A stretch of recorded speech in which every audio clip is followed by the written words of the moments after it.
Благодарю вас. Thank you, Mr. President. We welcome the participation of the Minister of Foreign Affairs of Egypt, Sameh Shoukry, the Minister of Foreign Affairs of Sudan, Mariam Al-Mahdi, and Minister for Water Resources, Irrigation and Energy of Ethiopia, Selesha Bekele, in today's meeting. We thank Undersecretary General and Executive Director of the United Nations Environment Program, Inger Anderson, for her briefing, as well as Special Envoy of the Secretary General for the African Horn, Parfait Onyango, and the Chargé d'Affaires of the DRC, Paul Ampal. The Russian Federation is closely following developments in the situation with the Great Renaissance Dam being built by Ethiopia on the Blue Nile River. We are fully cognizant of the political and socioeconomic significance of this hydropower project, the largest on the African continent, for the millions of people living in Ethiopia, a country that is experiencing a major electricity shortage. At the same time, we note the legitimate concerns expressed by Egypt and Sudan regarding the possible negative impacts that the functioning of this dam could have in the absence of an agreement on the inhabitants of these countries during dry years. We believe there's no alternative to settling this water dispute through political and diplomatic means via negotiations with the participation of the three countries. We are convinced that the search for solution must be carried out in accordance with the spirit and the letter of the Khartoum Declaration of 2015, taking into account the progress already achieved trilaterally in defining the modalities of the functioning of this Ethiopian hydroelectric complex. Mutual understanding and trust are required in this. Fanning the flames of the situation and statements about the possibility of using force should be avoided and should be prevented. We'll be frank, we are concerned about the escalation of confrontational rhetoric, which is not conducive to finding compromise-based solutions. We're convinced that disagreements on socioeconomic development should not lead to threats to peace and security.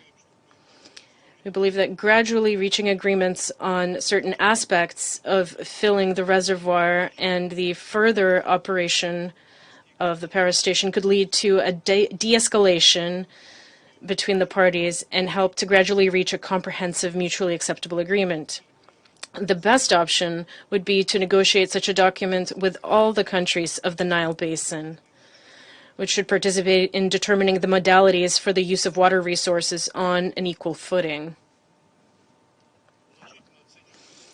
We appreciate the significant involvement of the African Union in resolving the dispute over the dam, including the work of its Committee of Technical and Legal Experts. We believe that the capacity of this authoritative regional organization to resolve the current water crisis has not yet been exhausted. We call on the Congolese chairmanship of the African Union to intensify efforts in this direction. An increase in the number of mediators or observers in the negotiations, in our opinion, will not bring added value. However, their involvement is possible with the consent of all parties. Mr. President, in conclusion, we would also like to make a concrete proposal to all interested parties. Since they're all here in New York, why not, with the mediation of the AU chairs, hold a round of talks on site regarding the disagreements around the dam? We believe that this would be the best contribution that the Council could make to find a solution to the situation in the spirit of the principle we all share, namely African solutions for African problems. We would like to underscore the Russian Federation's readiness to assist in resolving this complex problem. Egypt, Ethiopia, and Sudan are close friends of our country, and we sincerely hope that they will soon be able to resolve outstanding differences, agree on modalities for further filling the dam's reservoir, and overall achieve compromise solutions for its functioning. We affirm Russia's readiness to provide satellite monitoring of the filling of the reservoir in the event of a request from all participants in the trilateral negotiations. Thank you. Je remercie. I thank the representative of the Russian Federation for his statement, and I now give the floor to the representative of the United States. Thank you, Mr. President. And let me start by thanking the briefers, Special Envoy Anungo Anyanga, Executive Director Anderson, and the DRC representative on behalf of Chairman Tshisekedi for the information that you shared with us today. I would also like to welcome the participation of the Ministers of Foreign Affairs from Egypt and Sudan and the Minister of Water from Ethiopia. Mr. President, the Horn of Africa is at an inflection point. Decisions in the weeks and months ahead will have significant long-term implications for the people of the region. The United States is committed to addressing the interlinked regional crises and to supporting a prosperous and stable Horn of Africa. So we stand ready to support collaborative and constructive efforts by Ethiopia, Egypt, and Sudan to resolve the issues over the GERD. We understand that the Nile waters and how these waters are used are important to all three of these countries, and we believe this is an issue that can be reconciled. A balanced and equitable solution to the filling and operation of the GERD can be reached with political commitment from all parties. Egypt and Sudan's concerns over water security and the safety and operation of the dam can be reconciled with Ethiopia's development needs. This begins with the resumption of productive, substantive negotiations. Those negotiations should be held under the leadership of the African Union and should recommence with urgency. This process should use the 2015 Declaration of Principles signed by the parties and the July 2020 statement by the AU Bureau as foundational references. We believe that the African Union is the most appropriate venue to address this dispute, and the United States is committed to providing political and technical support to facilitate a successful outcome. We urge the African Union and the parties to use the expertise and support of the three official observers, South Africa, the European Union, and the United States, as well as the United Nations and other partners to help achieve a positive outcome. We also urge representatives of Sudan, Ethiopia, and Egypt to continue to discuss with our government the full range of possible means to de-escalate tensions and to demonstrate flexibility in your approach to resolving this matter peacefully. We call on all parties to refrain from making any statements or taking any actions that might jeopardize the negotiation process and to commit themselves to a negotiated solution that is acceptable to everyone. Reaching a solution on the GERD would pave the way for additional cooperation on water resources, regional development, and economic integration. We reaffirm our commitment to work with Egypt, Ethiopia, and Sudan, as well as our allies and partners, to ensure that the African Union-led negotiations resume with urgency and move toward productive, substantive, and constructive ends. Thank you, Mr. President. Je remercie. I thank the representative of the United States for her statement, and I now give the floor to the representative of Estonia. Merci, Monsieur le Président. I would also like to thank the briefers for their insightful briefings. The heightened tensions surrounding the Grand Ethiopian Renaissance Dam are very concerning. Estonia has closely followed the developments. We have also carefully studied the letters that the concerned parties have submitted to the Council. It is obvious that there is no easy solution to this question. Therefore, it is twice as important that all three parties involved are willing to make the necessary concessions which would allow them to arrive at a fair and equitable solution.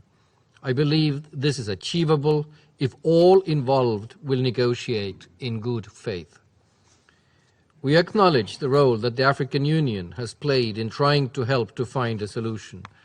However, we regret that so far no agreement has been found on the outstanding issues, despite more than a year passing since the Council has last discussed this matter. We hope that with the facilitation of the African Union, the parties continue to work to come to an agreement in a timely manner. African Union, as the regional organization, should remain the main forum for this. Estonia also supports the continuation of the work of observers in this process. It is crucial to find a peaceful solution at the earliest opportunity before the tensions escalate. We are urging all parties to refrain from taking any unilateral actions which might escalate the situation. The best chance of finding a solution remains through negotiations and not through escalation. The time to come to an agreement is now. There is no more time for any further delays. Estonia fully supports finding a peaceful solution to this dispute. Merci, Monsieur le Président. Thank you, Mr. President. I thank the representative of Estonia for his statement, and I now give the floor to the representative of Ireland. Merci beaucoup, Monsieur le Président, and I want to thank our briefers for their insights. I also want to recognise the presence of our distinguished guests today, ministers of Egypt, Ethiopia and Sudan, and the representative of the Democratic Republic of Congo on behalf of the Chair of the African Union. Mr. President, it's our shared conviction that only a negotiated settlement can offer a solution to this critical issue. A negotiated agreement stands to benefit millions of people living in the Blue Nile Basin. We, Ireland, recognises how fundamental this issue is for all parties who see the Nile as a vital natural resource, critical for the livelihoods and development of the people across Egypt, Ethiopia and Sudan. A lasting agreement on how the dam is managed is absolutely critical for the long-term stability and development of the entire region. Clearly, cooperation between the Blue Nile states has never been more important. Transboundary water cooperation is, of course, a key element in the implementation of the SDGs. Furthermore, Egypt, Ethiopia and Sudan are experiencing first-hand the impacts of climate change, population growth and rapid urbanisation, which will only increase water management challenges. Sustained cooperation over water resources can only strengthen and support mutually beneficial relationships among neighbours. We believe the parties are right to be looking ahead for their own people's futures, but they need to do this in relative harmony and together. Mr. President, we recognise the African Union's efforts in leading negotiations on the GERD. We're encouraged by the leadership of the African Union and the chair of the DRC working to facilitate negotiations to find an equitable and peaceful solution, one that is acceptable to all parties. We believe that the African Union-led negotiations remain the best forum for finding a comprehensive agreement on the GERD. We encourage the African Union to continue to draw on the necessary technical expertise and political support to carry out this highly complex facilitation role. Ireland fully supports the efforts of the African Union and the observers to the process to bring the parties together to find a negotiated solution, and we encourage swift resumption of the talks. Mr. President, we urge the parties to avoid any actions which might call into question or damage the prospects of an accord. We encourage the parties to redouble their efforts to explore confidence-building measures, to decrease tensions and to build trust. As envisaged in the Declaration of Principles, this could include establishing reciprocal information sharing arrangement with the support of observers to facilitate mutual sharing of data. Predictability and transparency, we know, are critical to achieving a settlement. Mr. President, after a decade of negotiations, we believe that an agreement on the filling of the GERD should be within the reach of Egypt, Ethiopia and Sudan.